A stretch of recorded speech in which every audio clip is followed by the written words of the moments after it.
So I'm so excited for today's session. I feel like it's so timely in my own life. Again, so much synchronicity.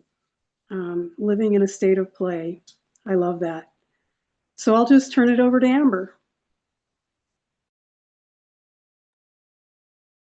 Hi, everybody. Thanks, Dawn.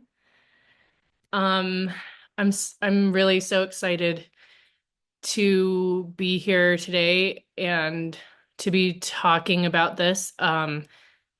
This is one of the things I could talk about forever. Um, and so thank you for being here. Uh, and I do want to save the Q&A for the end, but I also think that when we're talking about creativity, so many of us have such a personal and driving connection that please fill up the chat and I will do my best to split my attention to be there because I think that these ideas are best shared in conversation. So if you have something to add, yeah, please let me know. And like I said, I'll try my very best to split my attention there. Um, I think that the best way for me to get started is to talk about myself a little bit. I really enjoy these presentations. I really enjoy learning about someone before sort of hearing where they are in the world because I think it makes a difference of how I process it and how I react to it. So I'd like you to know a little bit about where I'm coming from. Can everybody see the living in a state of play background? Yeah, okay. I'm gonna switch slides and see if we're all still together. Maybe. Yeah, did that work? Okay, great. Okay, so oh, no, where'd it go? Can, is it lost on you too? Let's see. Okay. Okay, so I'm just gonna start up with a little bit about who I am, where I came from growing up, family history. My name is Amber Mouton. I am originally from Southwest Louisiana. And for those of you who know me, you know that that is something that I am really proud about. I feel really connected to my Cajun heritage, even though I am living so far away from Louisiana now. So I am the oldest of three. Um, my sort of household experience growing up was my brothers are 7 and 8 years younger than I am, so I really enjoyed some um of those like only child years uh for a little while and then definitely really big shift having two little brothers show up and um sorry, I'm splitting my attention here just seeing okay. And so my brief family history here.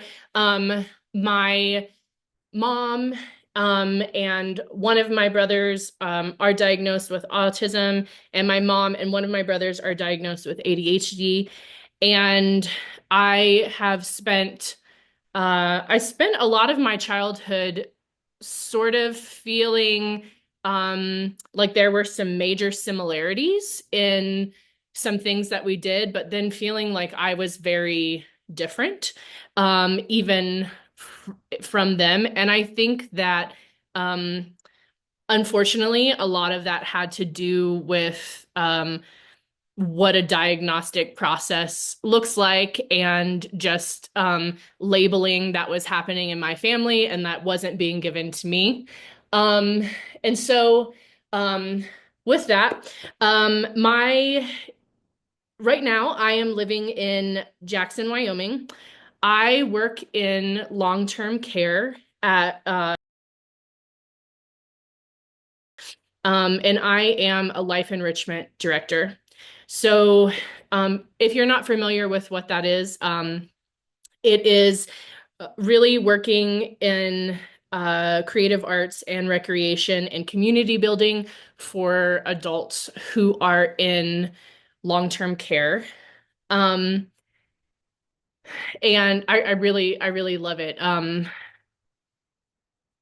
I'm sort of in my head jumping all around, so I hope that you can follow me. I just want to give you a little bit about where I'm at right now.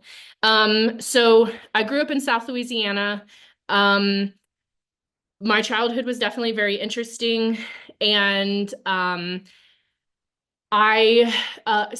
the sort of stories of some really early, I guess, like differences that I was aware of is just not really being interested in some of the same things that my peers were interested in.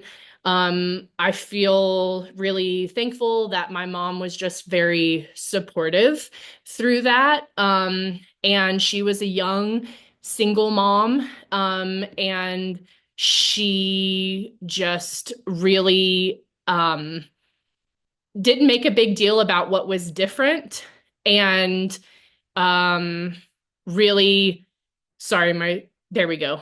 And really just led into making things work for me. So, just a couple of funny stories to share. My mom, as I said, she was working really hard. She was a single mom. She was young.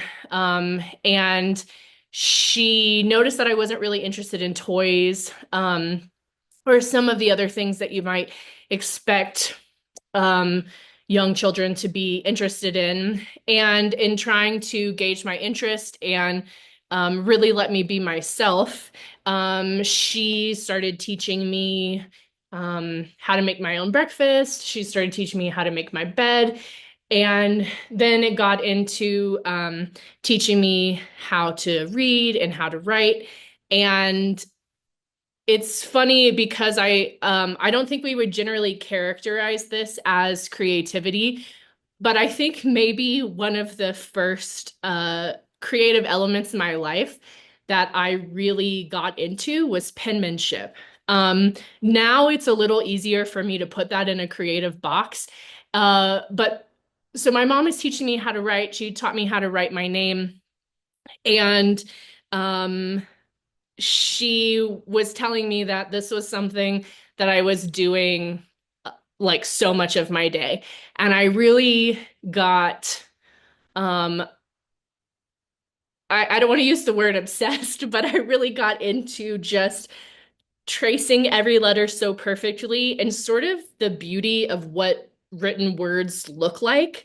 Um, and it was a little bit of a problem in my teenage years when I became really excellent at on copying anybody's signatures or anybody's writing. But I think that that was kind of my first like real creative interest that happened. Um, Anyway, moving on past that, I am late diagnosed, and it has been a very interesting journey, to say the least. I basically my diagnostic process came about through professional exam taking. I sat for my exam and failed an exam that I knew that I should be passing, and really went into some serious conversations with my therapist and with the people that are closest to me, trying to make sense of everything that I was feeling, that I was observing from myself, and knowing that I was more than acquainted with this material. And so I went through the process, and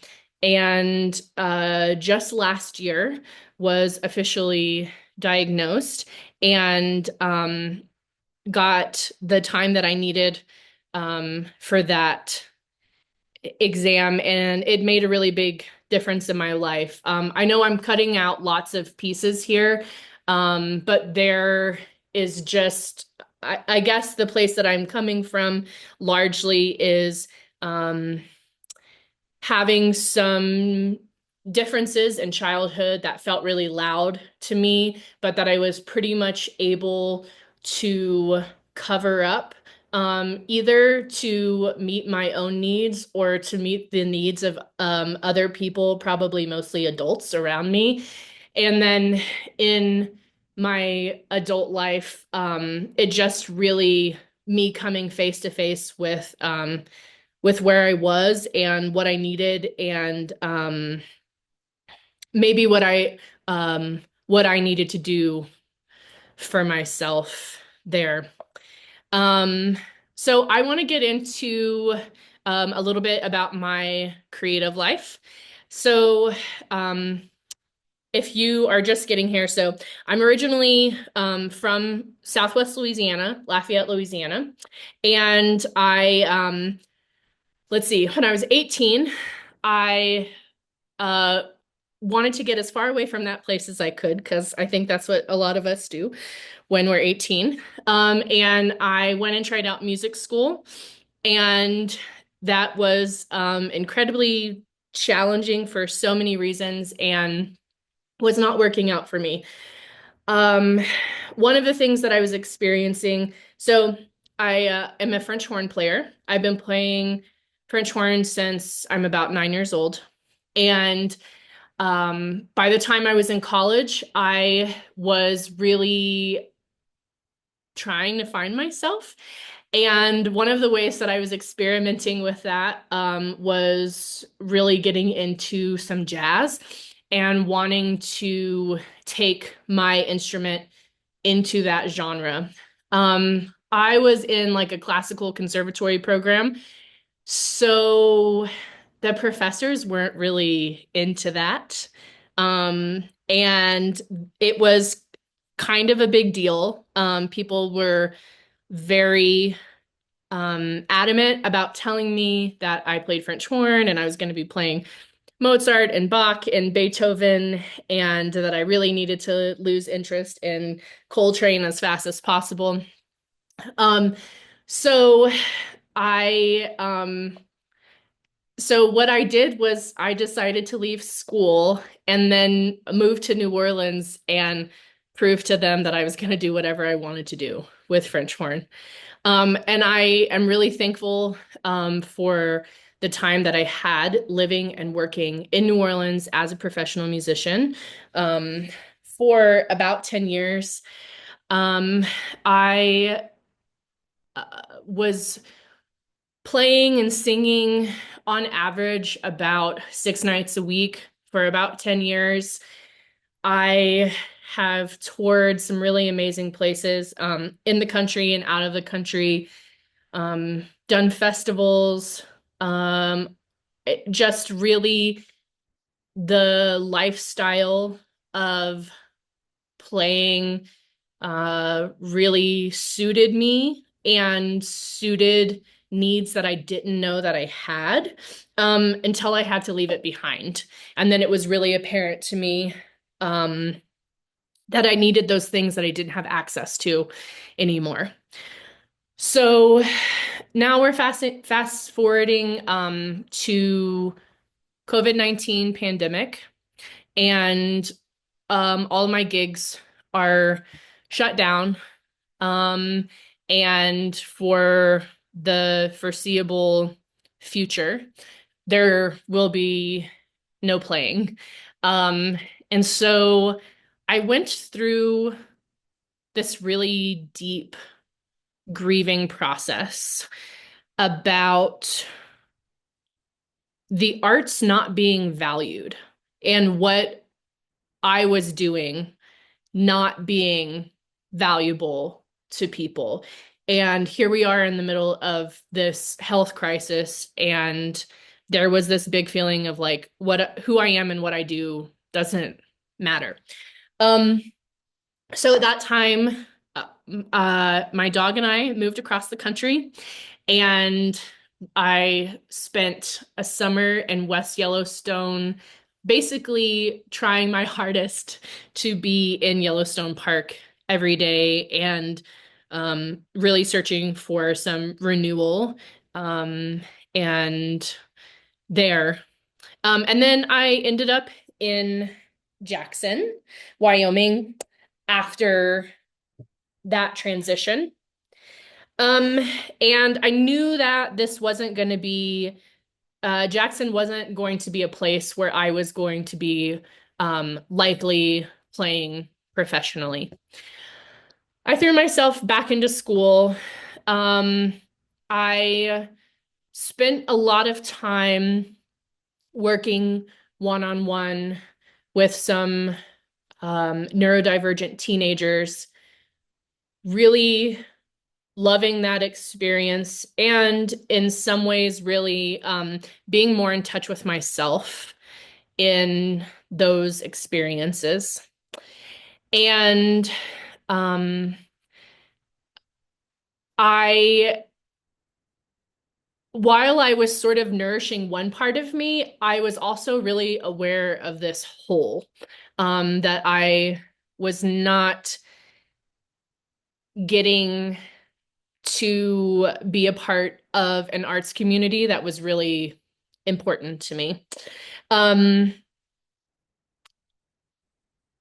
let's say I think it was about a couple years after I moved to Jackson. I started working as an outreach artist, and this was really new to me.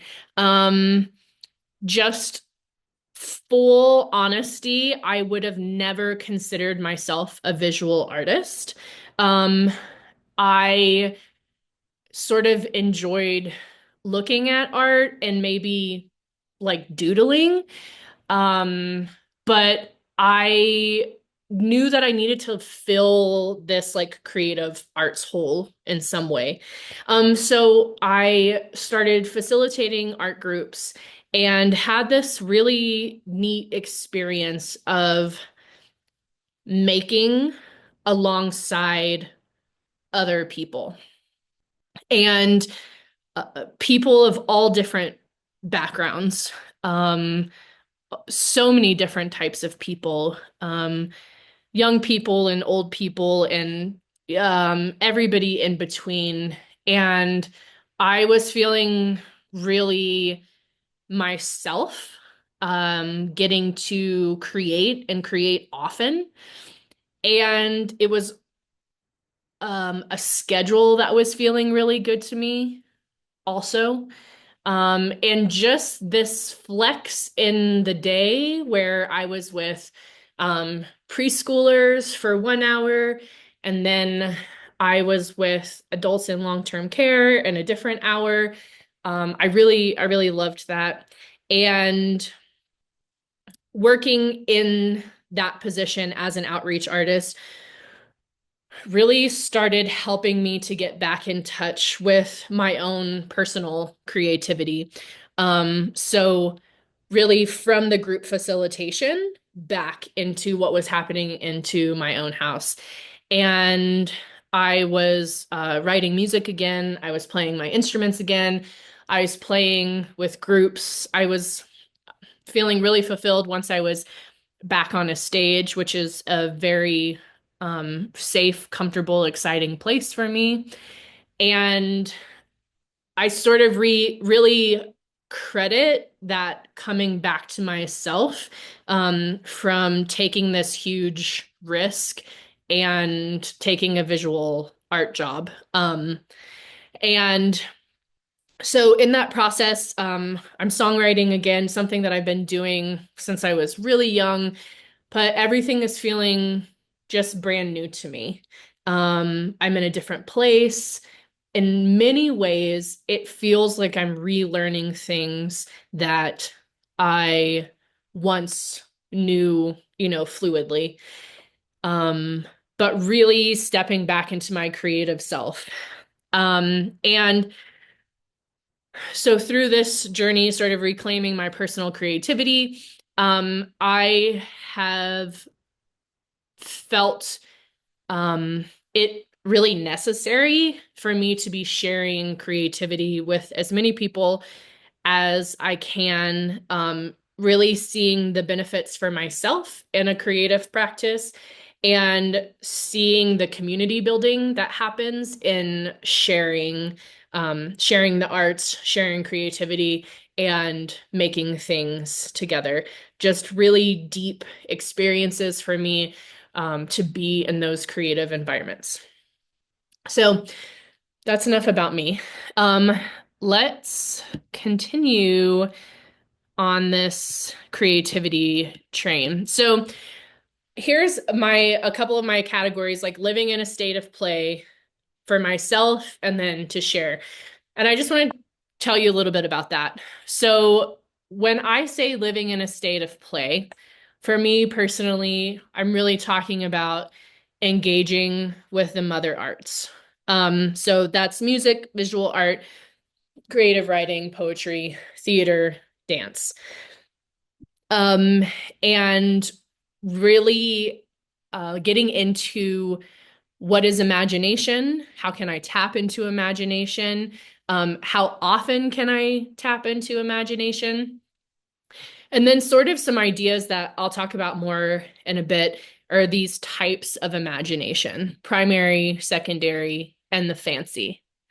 And then still in this realm of play, it's like, what even is creativity? Well, I can only give, like, to be authentic, I can only give my personal definition. And for me, that is when I am engaging in the mother arts, and using my imagination. That is when I feel like I am accessing creativity. For myself, I have found that the arts meet my individual needs. Here are some areas that I'm really passionate about, what the arts help me do personally. I know that when I am in an art environment, I am able to deliberately unmask. I am able to engage in the fullest expression of stimming. I am building tolerance, which is something that has become really important to me, over the last couple years. I am able to expand my own preferences, which is something that is newly important to me in the way that I want to be someone who can change their mind. So I need to be able to expand my preferences. And then lastly, for me, there's the piece of sensory integration and what happens in the art room and how it transfers out of the art room. And just know that every time I'm saying art, I'm really talking about all of those arts, all of those mother arts. And the other the other thing that really happens, for me in this, creative space is, for me, it's about being in a mistake-free environment. And it's this place where, um, we don't see mistakes, it's more of opportunities. And that's how I know that I'm in a state of play. And knowing that I can't make mistakes is how I'm able to tap into all of these areas where I know, I'm meeting some of my individual needs that I maybe can't as easily meet in other places. And then creativity to share. I have a personal commitment to my authenticity, and I need to have work that aligns with my values, with my self-management, and with my own self-acceptance. That's one of the reasons that I love working in the arts and sharing the arts with anybody who wants to be in an art environment with me. The other thing is I really love sharing creative spaces and being in a place of parallel play. I initially had really categorized that concept as something that it was good for me and it was this individual experience that I was having. But what I have seen over the years of being in creative spaces with people is that so many people benefit from this idea of parallel play. This idea that we can be making next to each other, we can come in and out of engagement, and usually it doesn't require words, which is something that's really important and sort of sacred to me in this art space. Obviously, some of these mother arts have a bigger language influence than others. But even still, that concept of parallel play feels really true for me. And in this creative space, I feel there is the place to share the tools of self-management and self-acceptance, really like gripping onto self-advocacy in these creative environments, and teaching and hoping that other people can grab onto these individual needs that they might be realizing in the art space. Um, and a little bit of what I mean in that is how we talk about that there are different domains of a person.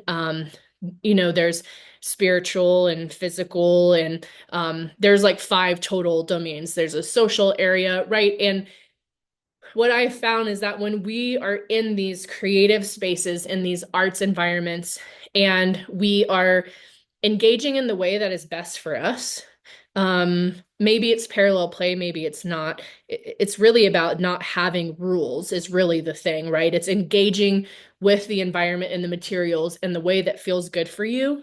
That in those spaces, I am really able to fill all those aspects of what it means to be me.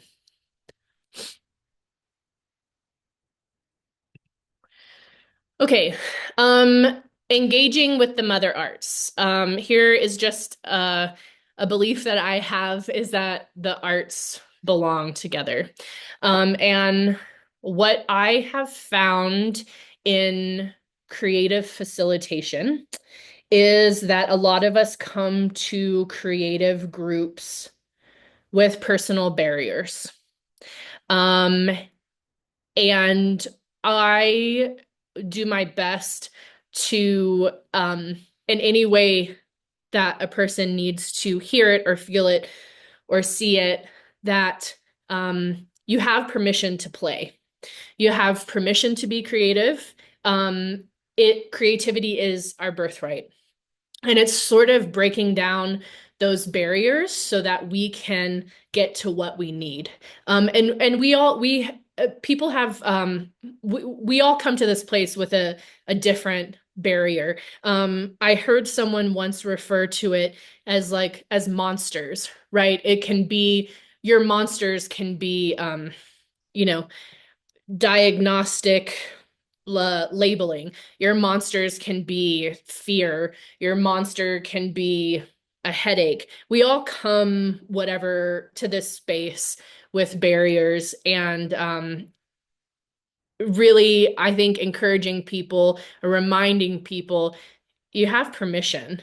You don't you don't have to do something that is going to change the world in this 1 hour art session. Awesome if you do, but that's not a requirement to be here. Being here is more about feeling good. And so I liked this idea of diving into imagination. And Samuel Taylor Coleridge has these concepts of imagination that are really interesting to me. And I like to think about these areas of imagination and how we engage with the arts. So I'm actually going to start from the bottom first. So he actually categorizes this, like the fancy, that's what he calls it, fancy, as different from the imagination. And that the fancy is whimsical association of existing images. Now it's going to make sense once I go through these other areas of imagination. So there's the primary, which I refer to as perception. So the idea that this primary imagination operates unconsciously. And this is what allows us to make sensory images to understand the world. Then there's the secondary, and that is essential for the artistic creative process, and it makes sensory inputs more meaningful. So this is when we get to the place where we can draw it, write it, play it, paint it, act it. And um, so I'll give you a sort of like a metaphor to put this to really tie this all together. So we're having quite a snowy day here. So if you can, go ahead and sort of picture a snow day. And I'll just give you a minute here. Eyes open, eyes closed, whatever is the best way for you. Picture a snow day. And when we're using the primary imagination, that is what tells us shapes. That is what tells us movement, shapes. We can see the snow day, right? We have an idea of the shape of the snow that is coming down. We can see maybe cars driving in the snow. Maybe there's sunlight. I don't know how, maybe there's a way that the sunlight interacts with the snow. Maybe there's some shape there. And then when we move to the secondary or the expressive expression of imagination, that's when we're able to um, to take this idea of a snow day and we can share it with someone else. We can put it into motion. We can take those sensory experiences and take them to the next level. We can sing what a snow day is, and you'll know that we're talking about a snow day. We can paint a snowy scene, and you will know that this is a snowy scene. We can write about the snow day. You will know that we're writing about the snow day, all the ways that it feels outside. And again, all of those scenes that might be in this snow day picture. And then this concept of the fancy or the playful, this whimsical association is is saying, like, if we're still in the snow day, and it's saying the snow that's falling is as white as blank. The cold is as bitter as blank. And right now I'm communicating that to you with words, but it doesn't need to be in language for me to communicate those ideas. But this is sort of that level of like, we don't really have to create something new. We can use what's already there to convey where we are in our creativity right now. And then building a creative practice. I feel like a lot of people want to have a creative practice and are not really sure how to get there. I have often heard about people immediately putting all of these rules around what a creative process is supposed to look like, what their practice is supposed to look like. I'm going to paint for 1 hour every night. I'm going to write for 15 minutes 4 times a week. And it's my opinion that without rules, you can really get into a creative practice of your own purely for yourself, um, easier. And I'm feeling passionate about that right now since we are in the um, New Year's resolution um, era, which just often is hard for me and bums me out. I just want you to do it without any rules here. Um, okay, so back to a little bit of like art for myself, being in creative spaces, meeting my own needs. How does this look for me? Um, I often am making something, taking it to a different art modality, making it again, and then keep going. And I think right now that might sound a little wild, but I hope that I can give you some more information as we go along to make this make a little bit more sense. Um, why is this something that I'm doing? Uh, for me personally, the effort is minimal and enjoyable to reach relief. And what I mean by relief is to be meeting my own needs. This doesn't feel like, for me personally, like this is something that's really hard to do, to be in creative spaces, to be making time for creative spaces. It feels really necessary and really rewarding. And when is as often as possible. Obviously, it's different for all of us. But what my experience is, just again, those really important categories to me of like deliberate unmasking, full expression stimming, building tolerance, expanding preferences, and sensory integration. I want to be in that space more than I want to be in other spaces. And I think that a lot of people feel drawn to do more art once they really give themselves permission to tiptoe into an art. Creative facilitation. So, I feel right now in my life that part of my creative practice is being able to create with other people. There have been points in my life when it has really needed to be an individual and sort of siloed experience. I really needed to find myself in those art spaces. And now, my balance is making sure that I get to do it with other people often. And for me in creative facilitation, there is deep human connection through the arts. I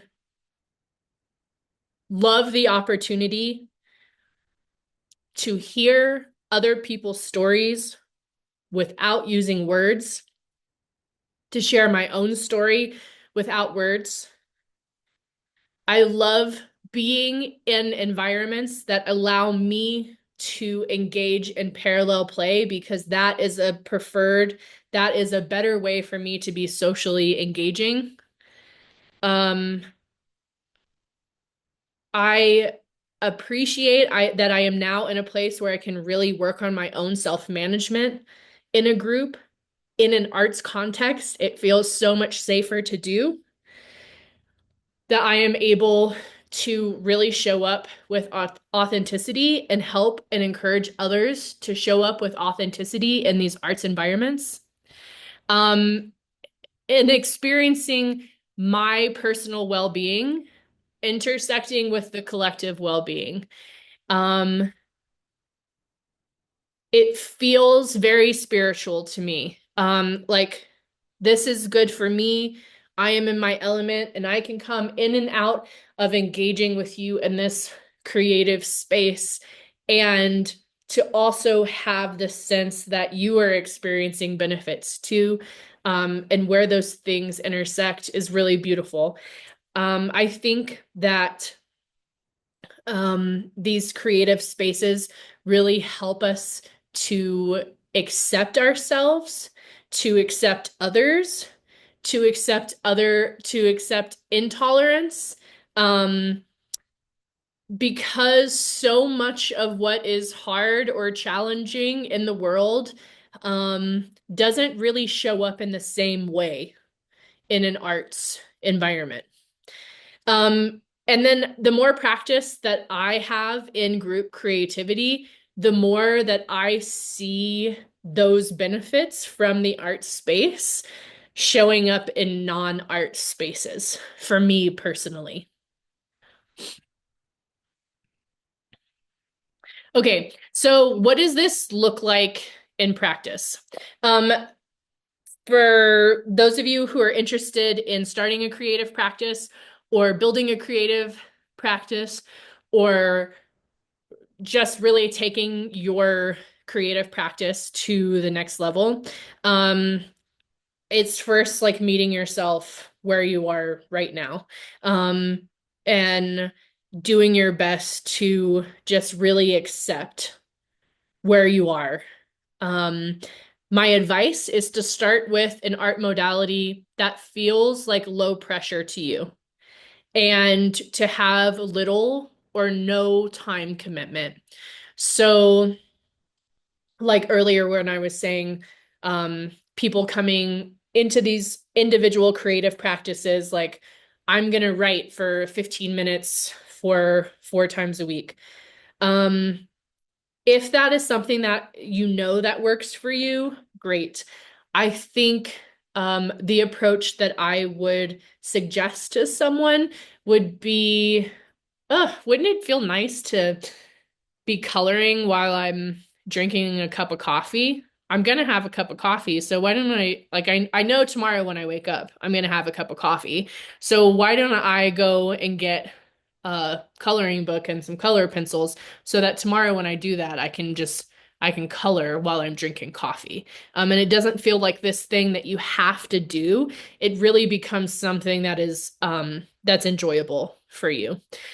I would also consider personally whether it's best for you to start a creative practice in solitude or as part of a group. Um, like I mentioned, there's been different times in my life when I've really felt like I needed to be making on my own.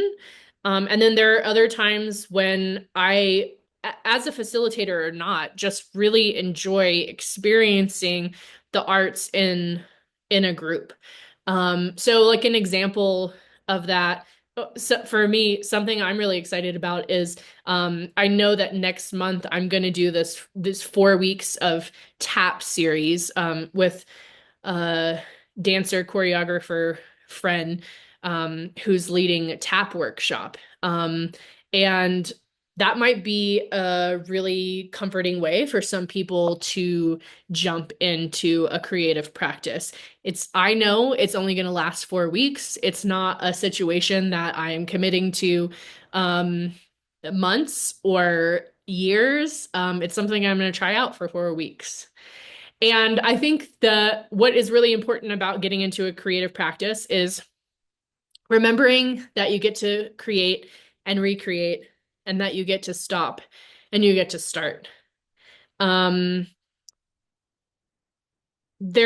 because there are no rules here and there's no finished product that um that we're chasing. If you don't like what you're doing, you can start over. If you try something that you don't like, you have permission to not go back. Um, and I think it's really important for us to remember that. And that the whole idea of having a personal creative practice and engaging with the arts is an exercise in feeling good and feeling better and feeling whole as a person, and more authentic. And then this is just a little bit about what I do often with my art. I'm calling it taking your art to the next level, and it's about flowing between modalities. And what you can do is try out an art that is unfamiliar or less practiced to you, and then bring it back to your preferred or your more practiced art form. So I'll just give you an example of that. So I really did not do much visual art growing up or anything like that. I was really involved in music, and then I took this position as an outreach artist and really just dove into art. Just tried it, right? So I'm just gonna try, I don't know, drawing. I'm gonna try doodling. What is watercolor like? I'm gonna try acrylic.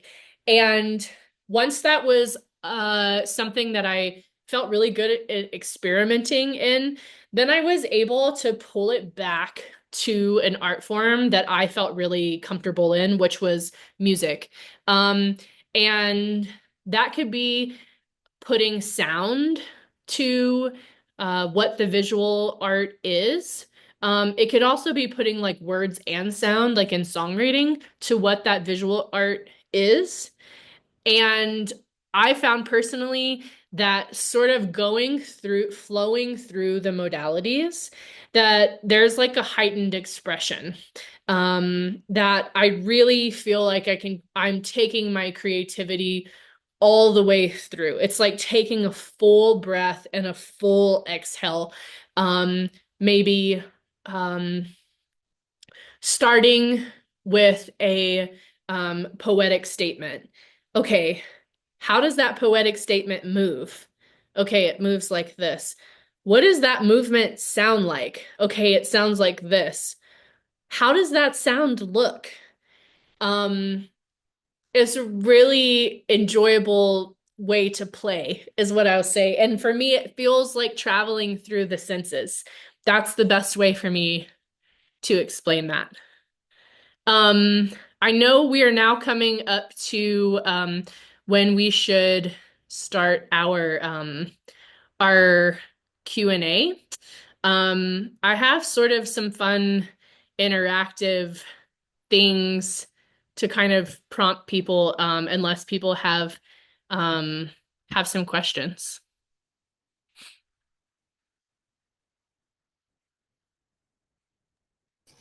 I'll just let you lead this then. Okay, sure. Okay. Could you explain what parallel play? Could you give some examples of parallel play that you experienced? Like I've had some responses on the chat, but most of them have just been descriptions of it without any examples. It's not really. Oh, okay. So I'm looking back now. I tried really hard to split my attention between the chat, and I can't tell you even where my eye gaze was when I was talking. I'm looking back now to see how other people might be explaining it. Um, oh, I really like these. Um, okay, so let me explain how I sort of look at parallel play specifically in an arts environment. And this is something that you can parallel play with your partner in the same room. It doesn't have to be specifically in an arts environment. This is just where I'm really feeling the benefits of it. So the idea is that we can sit next to each other. Perhaps let's say there's a group project. There might be some language necessary for that group project, or there might not be. We could be working on two totally different things. I'm able, when we're sort of in this parallel play area, I can look over, I can compliment what you're doing. I can say, oh, hey, you know what? That color makes me think of this. I can tell you a story. Oh, oh, you know what? That makes me think of this time that I was in this certain place. And maybe there's a little bit of back and forth, but we don't all of a sudden have to exist in this very back and forth conversational situation for the rest of our time together. It's permission. I like when someone said it's sort of like permission to ignore people. It's engaging in the way that you want to for as long as you want to without sort of meeting any formal social rules of what it could look like to be next to somebody, to be having a conversation with somebody, or to be interacting with them. Does that make sense? I mean, can I ask a question to see if I so is it like to be in a space without having any expectation as to how you inhabit that space in terms of engagement? Yeah. Okay. Okay. So if you're in a sort of a in a band and in a big band and you sort of have a songwriting exercise and you go off with a bunch of other people, typically the expectation is that you sit in that space and you come up with something. But in a sort of parallel play situation, there's no expectation as to how much or how little you engage in that break off session. Would that be correct? Yeah. Yeah. It sort of makes me think that it's like the opposite of like that very corporate like team model where it's like, okay, there's four of us, so we are each contributing 25%, right? And there are all these rules about how that looks. You definitely the way that you explained it is how I personally interpret it. You show up in the way that is right for you. Thank you.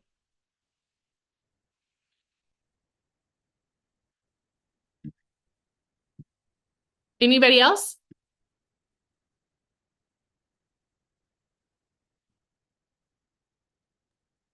I wanted to ask you, you were talking about increasing tolerance. What was Mhm. the words? Could you just say a little bit more about what you mean by that? Sure. Um, there there are I feel like there are many different ways that I could go with that. Um, so I could take it for me on one level that I experienced that could be like a sensory level. Um, so a lot of times, personally or in a group, there are art materials like visual art feels like an easy way to describe this. There are materials that people do not enjoy engaging with. Um, but when you can be in this space where you're engaging in the way that you want to, there are no rules. There's not this great creative objective. Sometimes you're a little bit more open to those sensory experiences. And sometimes for myself, I'm really thankful to have to push what might be a little bit uncomfortable for me in the arts environment. Um, and is that helpful? Yeah. I also think about it when we're talking about um arts that are more centered around language. And just, I mean, frankly, being in a space with lots of different people who have lots of different values, and look at the world in many different ways, I think there is something powerful that I have experienced of sitting next to someone that I fundamentally disagree with on so many levels and making art with them and feeling really different about them as a person and the experience, and the way that that affects my tolerance of, I don't know, maybe people in general.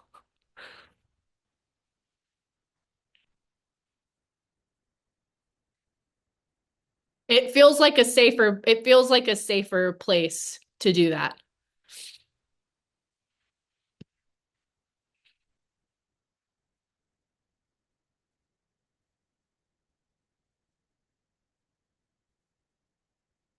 Okay. We only have a couple. Oh, yes. I see a hand raised? Yeah? Come back in. Sorry, I don't want to be greedy, but so you mentioned when you were sharing your experience in your journey about you made this statement, and it's not verbatim, but like you said, so much of what is hard and difficult doesn't quite show up in quite the same way in art spaces. Could you give an example of that? Like, sorry. No, that's okay. I think it was exactly what I was just referencing to when I was answering Dawn of like, for me personally, of just what I was saying, what is like hard or challenging in the world. However, we are viewing the state of the world right now from any different angle. I would rather work on those things in an arts environment than have a conversation with someone about them. That's really what I meant. I wanted to mention really quickly that we have a hard stop at an hour and a half, so you have Okay. plenty of time if it keeps going. Okay. Anybody else have any questions?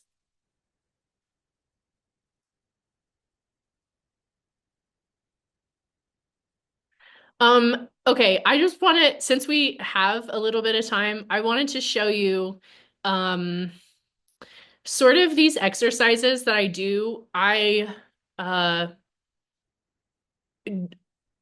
want to make sure that I'm not generalizing my experience onto anybody else's. I have found that the more groups of neurodivergent people that I've done these exercises with, that this way of thinking is a little bit more accessible and often really fun. So I'd like to share this with you. If you will just be weird with me for a second.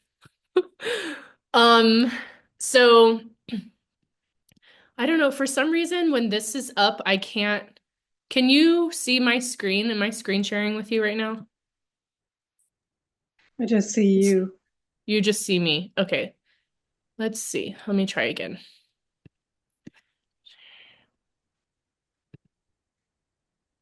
Now we can. Okay. There you go. Okay. So let me see if this, I hope you all don't go away. Okay, you don't go away. Okay, great. So sort of just take a minute and look at this visual. Um, and this is one of my favorite things to do. Like maybe next to just like thinking, this is one of my favorite things to do, sort of in my creative space. So just like looking at this visual, how does it move? Bonus points for anybody who's willing to throw themselves out there. It moves from top to bottom. Okay. Thanks. It's such a synesthetic experience, which I mean loops back to what you were saying about bringing in different senses to art. So, Yeah. for example, I can hear it and see it move and taste it simultaneously. Yeah. Yeah, I love that. I want us all to be doing that more because I think it's so good. Maybe that's the answer to peace on earth. I'm not sure, but I really and I love this idea of like what does it sound like? Or um sometimes for us for I'll just say often in groups um The hardest art to engage with, what I have observed is it's really hard for people to feel comfortable doing any sort of acting. That feels like you could pretty quickly get someone to believe that they're a musician or an artist or even a dancer. It's really hard for a lot of people to break out of themselves and to act. So I like looking at this and being like, okay, so this image has a voice. What does it sound like?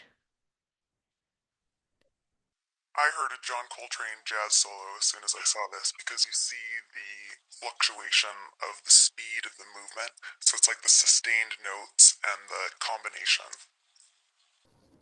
So cool. Thank you for sharing that. Absolutely. Yeah, go. I mean, I interpreted that as sort of like giving a voice to the image. So for me, it was like a more of a gloop. It's like gloop, gloop, gloop, gloop, gloop, yeah, gloop, gloop, gloop. So yeah, that's the sound that it inhabits for me. I really like that. That's cool. I can definitely see, I can see that.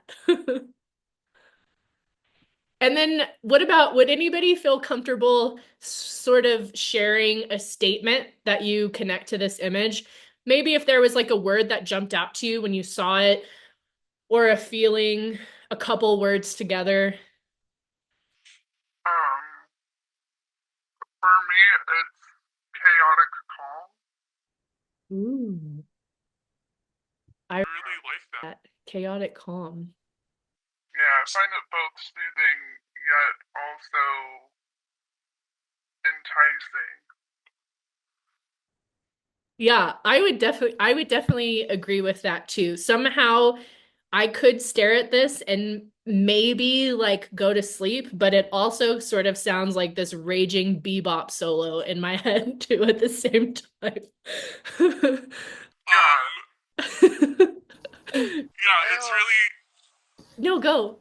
Who was talking? Hi there. I absolutely love that this image is shared. It is absolutely incredible. Its coexistence, its diversity, it's an amalgamation of all the range of spectrums of colors, and how incredible that how light works in general. It's often a reflection or a refraction of things, but how we can all come together and also just coexist in a time and place where everything we may all be so different, and yet so many of those differences are our strengths and a big part in the name that we're all human, we all have challenges, and a big part in all of it that each one of these colors, when I first saw this image on the screen, I got so excited. I remembered a painting from forever ago where someone had actually taken a series of every color crayon in a box, and they taped it to the top of the canvas, and they took some kind of a hair dryer or a heat gun, just stuff from everyday life, which I really love, because honestly, I feel like art sometimes for me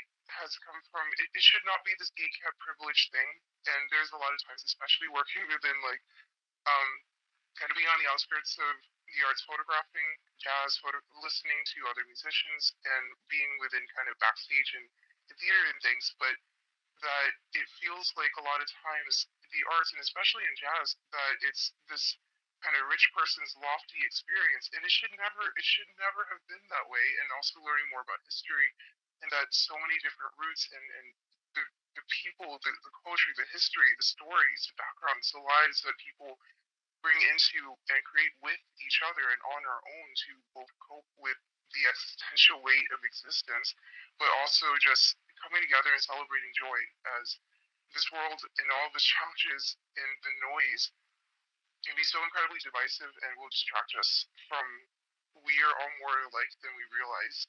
And I just it's just such a beautiful reminder to see this visually on the screen, and also just to take a moment to ask these questions in a world where everything just moves way too incredibly fast.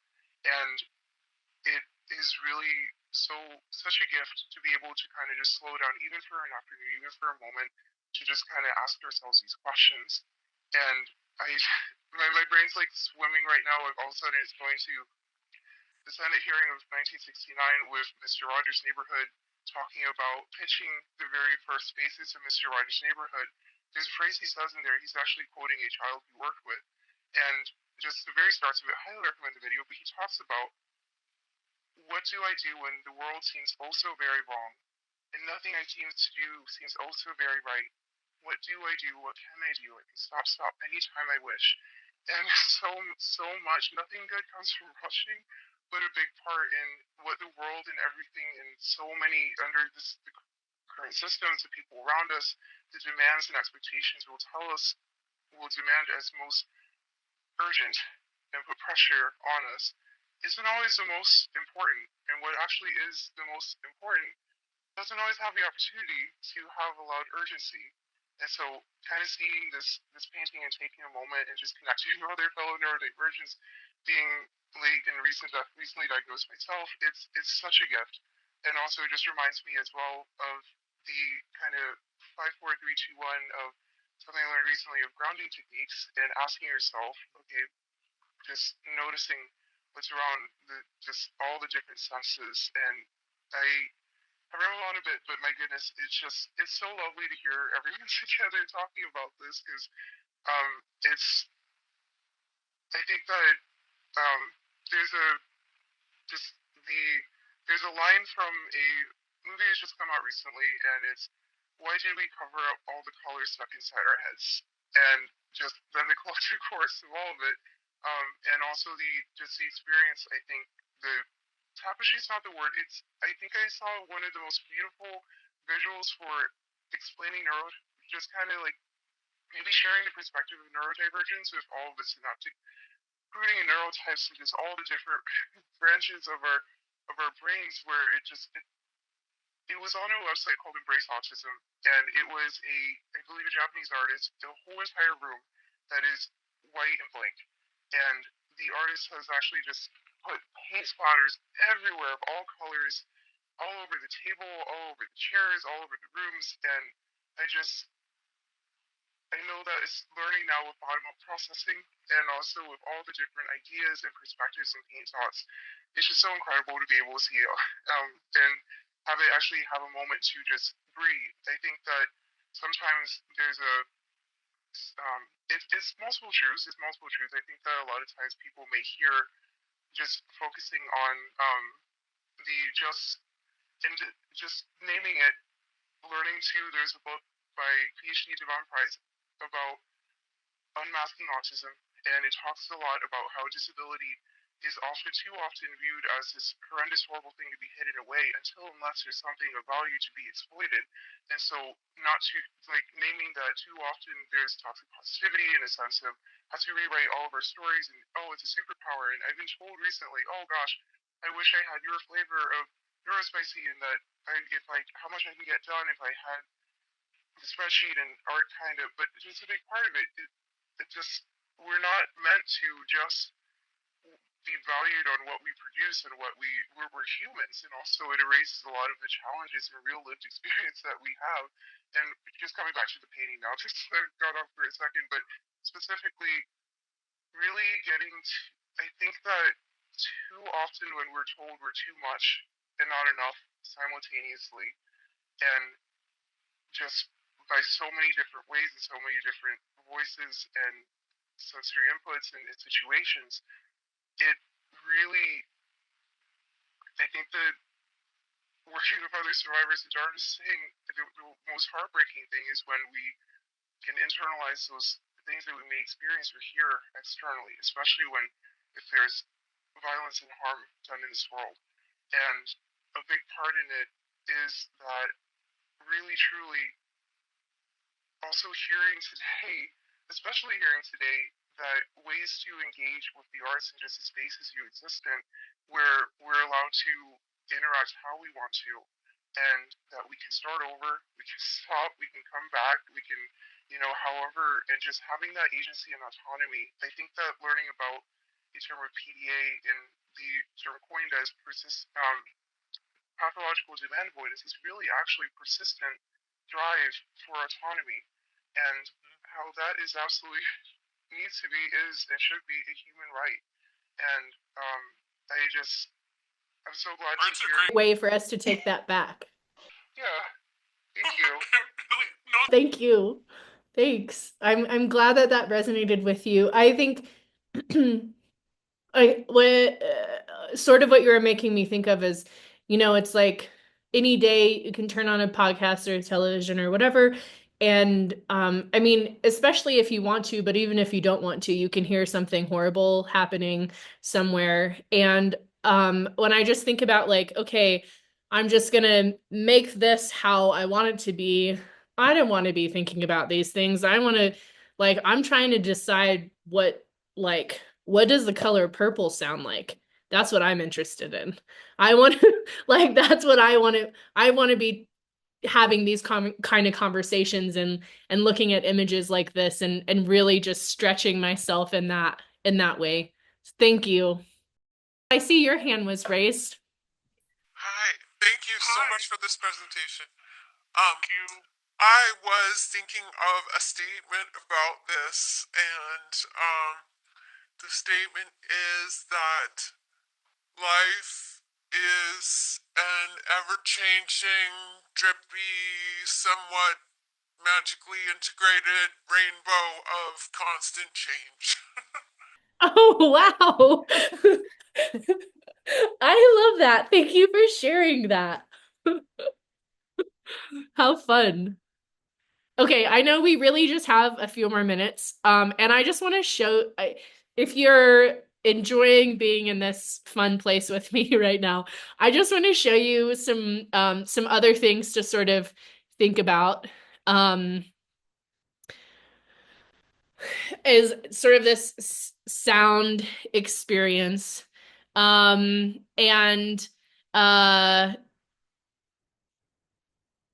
or just this traveling through the senses experience. I want to like flip it since just sort of ended with that poetic statement. I want to go to the bottom of what sort of movement would you give to the quote, "The journey of 1,000 miles begins with a single step"? How does that move for you?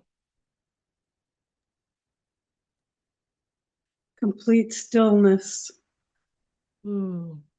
because I don't experience things in a very linear way. So I haven't started yet, and it's already finished as well. Wow, that's heavy, Dawn. Thank you. I love that. I may also share one too. There's a quote by Tracy Ellis that I think of, and it's start with where you are, work with what you have. And the quote from her talks about how every day I'm trying to learn to let the space between where I am and who I am to inspire me and not just terrify me as we're trying to get to where we want to be and who we want to and what we. But a big part of it, just to kind of with everything earlier, a really key part of it is that we all deserve an opportunity, and that a big part of when there's just there's a difference between a label and a diagnosis. It's judgment statements versus, hey, these are challenges that deserve support. And hearing the exercises earlier, and that these are ways that we can accommodate ourselves and advocate for one another. And we all deserve that support. Everyone deserves an opportunity to be able to engage with the arts. It's not meant to be this gate kept just for a specific class or group of people experience and existence and opportunity. And just starting with where you are, working with what you have, as a photographer, I often kind of just say the best camera you have is it's the one that's already on you, and just starting with what you have in general. Because back to that original painting, that's just going to be an image that's going to be in my brain for the next month or so, and I love it. I think it's a great way to just kind of both remind and kickstart the year with all those colors on that melted together, but also just individually so vibrant and bold on its own that each one of us, we all have different experiences and backgrounds, but just once again, going back to the crayons, that and just a hairdryer, these are everyday household items that people often have, and just creating what you have. But yeah, thank you. Thank you. I love what you said so much. And in keeping with everything that I've said today, of course, there's no there's no requirement and I won't be checking up on you, but my challenge to you is to take that feeling from that visual and to communicate it in a different art, and let yourself feel it again and express it differently.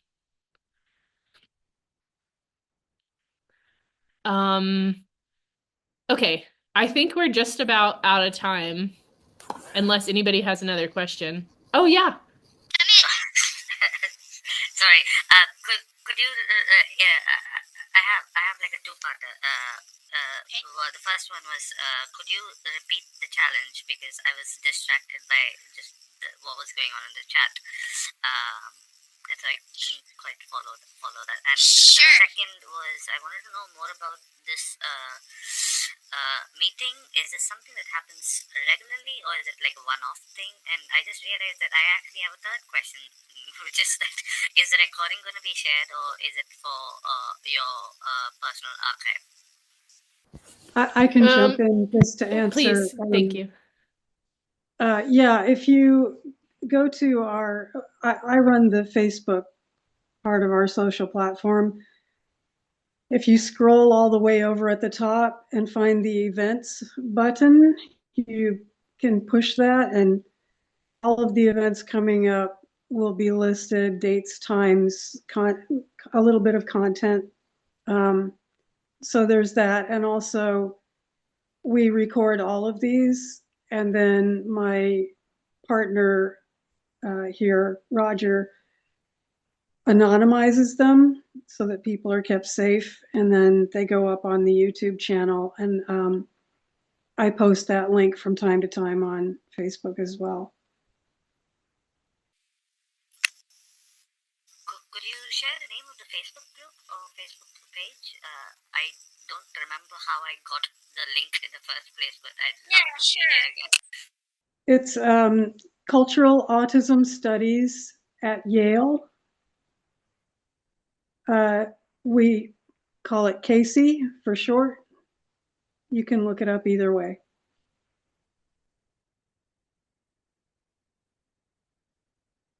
And then just to answer what I think was your first question, the challenge that I was presenting was that to take your experience with what I've put back up on the screen with these colors, and to bring it to a different modality. So like I have the questions on the side that's sort of like, how does it move? What does it sound like?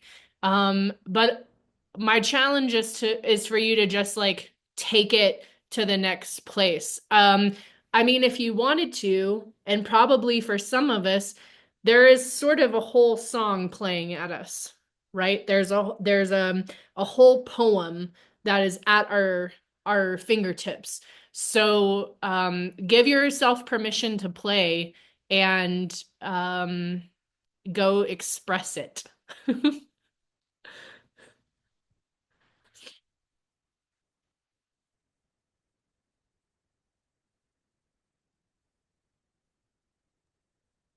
I wanted to mention that we're hoping to start a Casey library, and one of our dreams with that is not just that we'll have a place to publish our work, whether it's peer reviewed or not, doesn't matter, like our artwork, our poetry, all of that.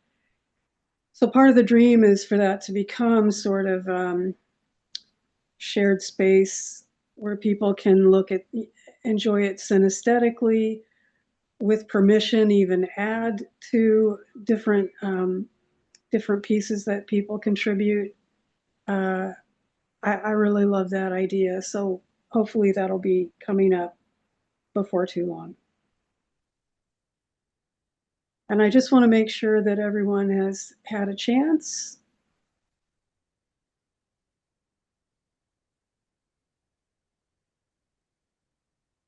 Thank you. Thanks, everybody. I haven't been mentioning the chat. I have been looking. Um, the effort that I put into splitting my attention is so massive. I want you to know, and I have seen it, and I have not verbalized anything until now. But thank you so much. Thanks for being here and having fun, being a little weird together. It's quite enjoyable, I think. Thank you so much, Amber. This was really fun and validating for people who do sort of cross sense, and that's exciting, really inspiring. So thank you so much. I'd love to have you come back and do more of these experiential parts of what you offered. That would be really fun, I think, for everyone. Thanks. I'd love to. Great. We'll be in touch. And someone on the chat, hang on, trying to multitask. The link to the recording of the session. So it takes a while. Roger's got a bit of a backlog because it's a very time-consuming proposition for him to keep everyone safe with the anonymization. But what I will do right after this is I'll put a link to our YouTube channel. You can see the things that have already been put up over the last, I think, 4 years now. Wow. And we generally Roger's been putting up announcements when the new videos drop, so keep your eye out.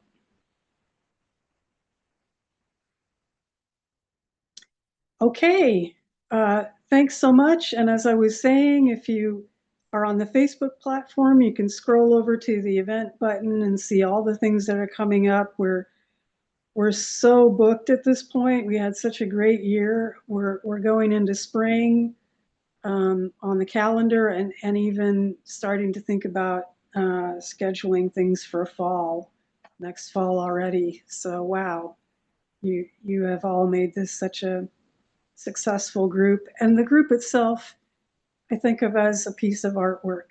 So that has no beginning or end. So thank you all for that. Yeah, and we'll just see you next time. Thanks, Amber.